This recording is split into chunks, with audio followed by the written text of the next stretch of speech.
All right, hello everyone, and happy Thanksgiving to all my fellow Canadian followers. That is a beautiful thing. We get to celebrate Thanksgiving twice a year, and when it's US Thanksgiving, it's a complete free day for me, which is awesome. The girls are in school, and I have the day off to get things done. It's like an extra weekend day, which I love. So happy Thanksgiving to everyone that celebrates this weekend. And I just want to remind you guys at the bottom, you guys can see I've got a couple different events I'm going to be at in the next couple months. The Sagebrush Cantina out in California on, let's see, it's the 24th, the evening of the 24th. If you are in LA and you want to come meet up and talk stocks, come on over. Just register there so I know how many spaces to go ahead and reserve. Then that weekend, it will be the Trade Ideas Summit. I'm excited to participate for the 4th year on the panel this year, and they have amazing speakers every single time. It is limited to 100 seats, so go ahead and reserve your spot. I'm going to actually update the code because there's a code for 30% off. It's not Get Summit Ticks, that's a different one, so I got to update that. And then coming up in November 23rd, Saturday, we are going to have a free event, the Stock Whisperer with Stephanie Cameraman. She is hosting it. And we are going to be talking about trading around the dark pool, which will change your trading career. So if you can take the time to come on down to Dallas, if not, definitely check out the Training Pit where we do teach you all about trading around the dark pool. Hello, Bat Scientist. Hey, DP. My pleasure, guys. If you guys do have a question, just go ahead and put it up in the chat, and I will share the answers, the best of my knowledge, with you guys. So let's get into the watch list for the week. It looks like I forgot to put a lower one there. So let's go ahead. Let's look at the SPY, right? Because everything is going on, craziness, impeachment. We've got potential China deal coming up. And when we look at it, we've had this downward trend, right? We had this top back here in July, tested the trend line again, a trend line test here. We broke down here. We've been in a downward trend pretty much about a month, right? So September 12th, today is October 12th, so it has been a month. Broke down, massive gap up on Friday, and then a sell-off, right? Nice gravestone doji right there.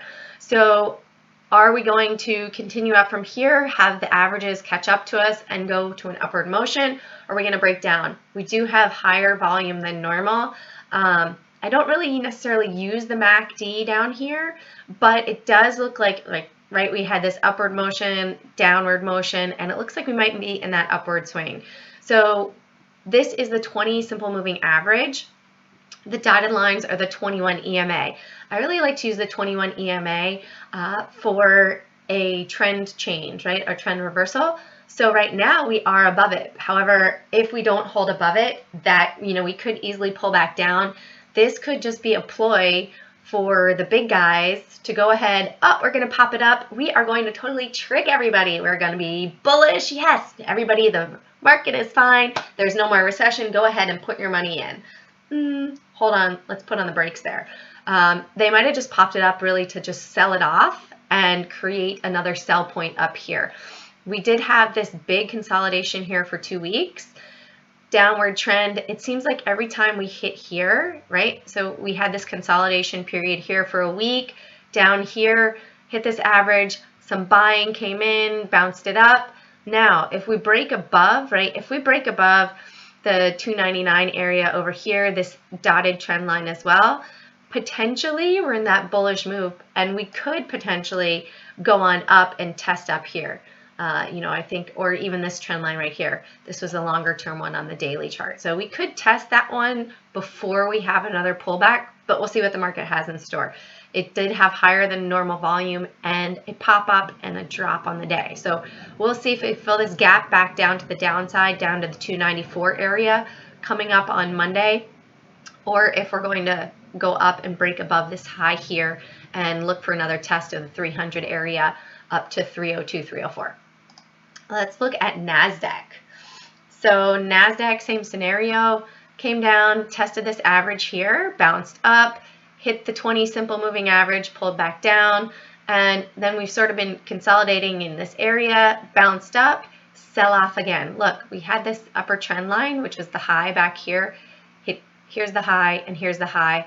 We haven't been able to really break above it consistently. Had a week here where we were above and it pulled right back down.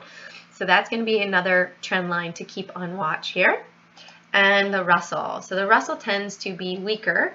Look at this. We've got this trend right here. We are holding above it. We do have the 4 about to cross over the 8 on the averages. Potential sign, you can see here when it happened again, it went from 147 up to 158. We are back in that area, 148. So it could go for another run. And then we could test up here. We did break this downward trend, higher than normal volume. But look, it's a higher than normal volume, somewhat doji candle, right? We did close below that 21 EMA right there. So not 100% convinced that we are bullish overall. Still somewhat in a consolidation phase for me for the indexes. One that I would definitely also watch with China deals, FXI, right? Because FXI is going to be the Chinese ETF. So if we do this really quickly, let's draw just a quick trend line here to here, right? We tested it again here and we pulled back. So we've tested it. Are we going to use this trend line as support, or is that going to be, where we're going to break down below? The triple inverse, never recommended for longer term holding. As always, these are just my personal opinions. I did have my Series 7 before, but you guys have to trade with proper risk management. Same scenario on the yin, which is the 3 times bullish. Would not be a good one to hold longer term, but it might be a good one for a day trade. That you can see, we came up here, we tested, this is the 120 simple moving average right here, and then it's pulling back. So we might see a further breakdown from here. This has really been the 3rd test, right? 1, 2, 3, bounce down. Okay, so 4th test here. And we might go ahead and run on up. So we shall see. Let's get into the potential longs for the week. So we had FAST with earnings. Look at it on our 15-minute chart. So major gap up, earnings announcements. It really had support around 35.81 on Friday and resistance up here at the top at 36.58. When we look at it on the year, you can see right here, 52-week breakout, right? So let's look back at the year, 52 weeks, 5 years. So if we look back here, once it broke out, right, it tested it once, twice, and then a breakout back in January and ripped from 29 up to 36. So this could be that second test. If it does have that continuation of typically 3 days green before a potential pullback, we might see this one go even higher when we're looking at it on the daily chart, right?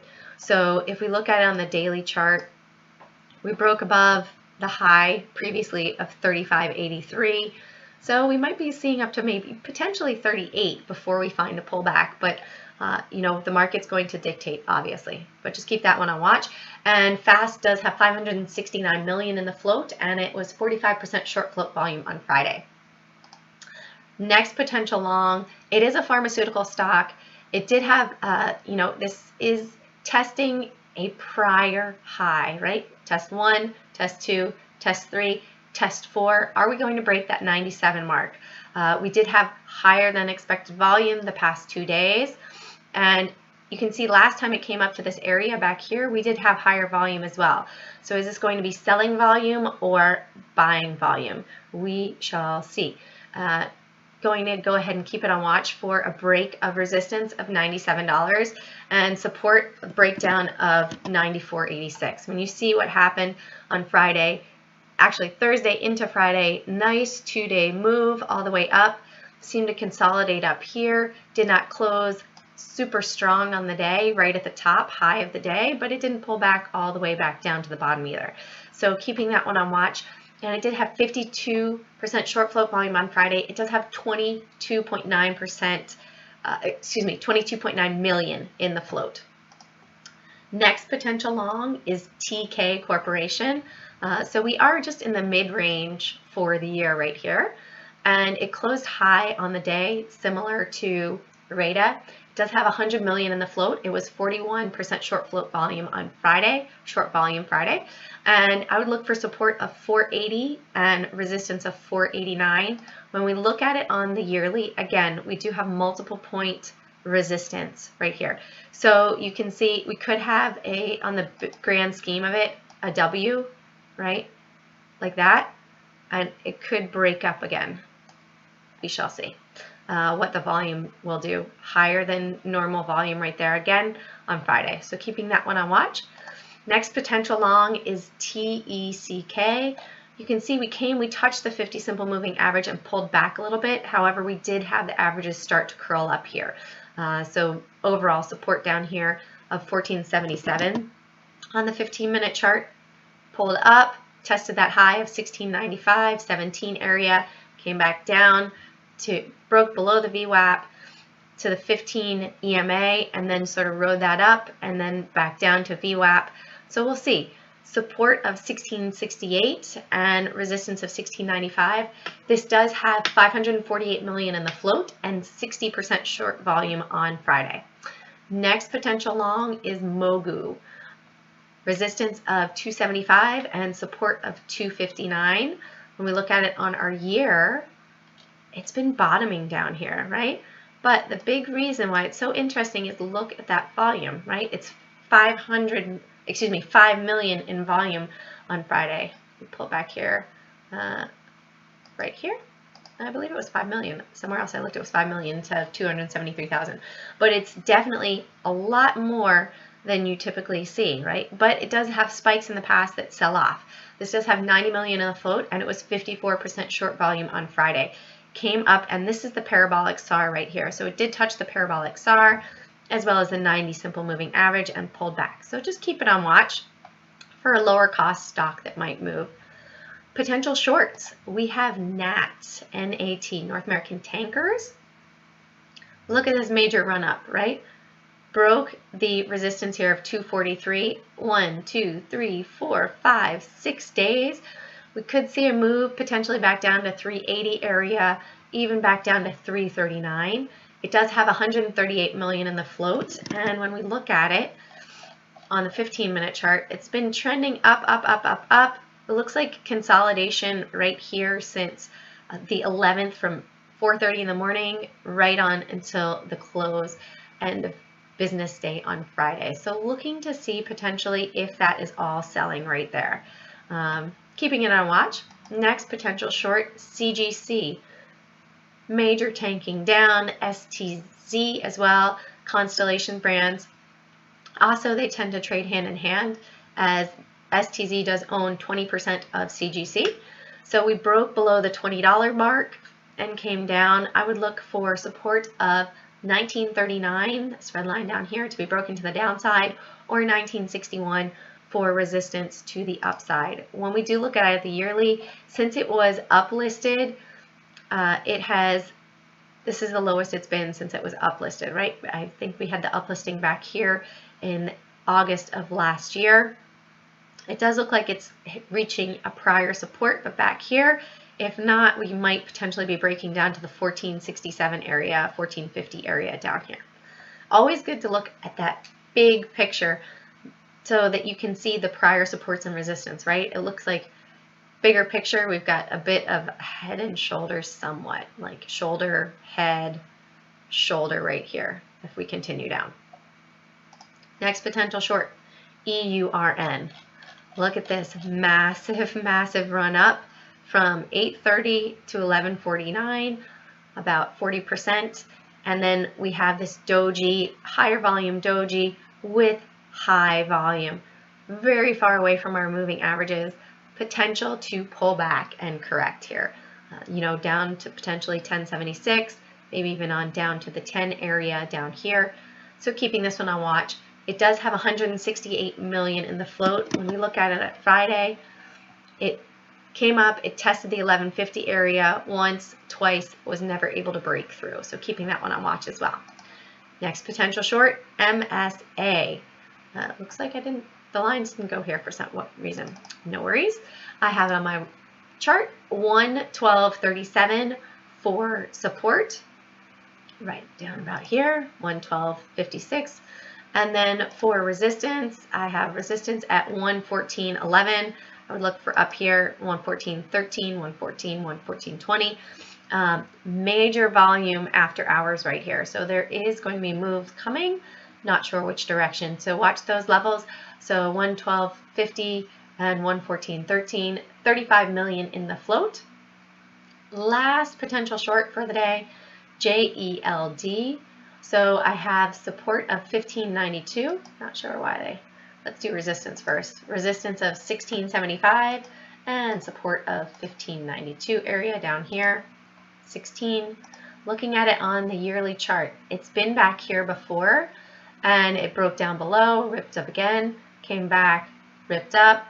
So will this area hold as support right here and right here, or is it going to break down further? If it does break down further, I would look for potential test of 1510 area, and then potentially down here, 1450, and then on down potentially to the low of the year. All right, guys, as always, that is my content. All right, Bad Science is saying, hey, Jane, besides the float and percentage float shorted, do you also look at average volume and relative volume? Yes, I do. I would definitely want to see what the average volume is. You want to make sure that you do have stocks that are liquid to get in and out of. So if you do have a stock that you're trading, it is important to have that liquidity to get in and out. You never want to be more than 10% of that overall volume that is traded. So definitely do look at that. And looking at the overall volume in comparison, the relative volume to the average volume. Because if you start to see, okay, there's a major amount that has been traded, likely there's something that's going to happen. If you do know me as well from working with Stephanie Cameraman in the training pit, we do follow the dark pool. We can see these massive prints, like 1 million shares that's being traded. And you want to be able to go ahead and follow that. Those are the really big guys, right? If someone is trading 1 million, 5 million, 20 million shares of the SPY, they have a lot of money behind them. That is going to influence the move. So it's really good to be able to see that and follow the volume. Don't fight it. If you're on the wrong side of the trade, get out, right? Because when you start to see that there's massive volume and there's a big move that's coming behind it or after it, then you want to be with that volume instead of against it. So I hope that helps answer your question. If not, come and check it out in the dark pool in the training pit. All right, any other questions, guys? My pleasure, Beth Scientist. So have a great week ahead.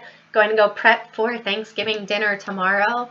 As always, Carpe Profit sees those profits one trade at a time, and I'd love to see you guys in LA, San Diego, or Dallas coming up in November. Have a great week ahead. Bye.